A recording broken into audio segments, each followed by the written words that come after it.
पावसाळ्यात मुलांमध्ये आरोग्याच्या अनेक तक्रारी असतात. पावसाळ्याच्या अनुषंगानं डॉक्टर डी.वाय. पाटील प्रतिष्ठान कोल्हापूर संचलित मास्टर दीनानाथ विद्यामंदिर शाळेमध्ये श्रावण मासारंभानिमित्त आरोग्य शिबिराचं आयोजन करण्यात आलं होतं.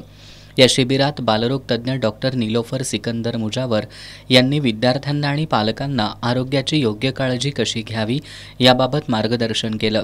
तसंच विद्यार्थ्यांची आरोग्य तपासणी करून सर्दी, खोकला, ताप, भूक वाढ, जंत, प्रोटीन, कॅल्शियम कमतरता, रक्तवाढ या संदर्भातील औषधं मोफत दिली. या शिबिरात एकूण 60 विद्यार्थी आणि 20 पालक सहभागी झाले होते. दीनानाथ विद्यामंदिरच्या या उपक्रमाचं पालकांनी स्वागत केलं.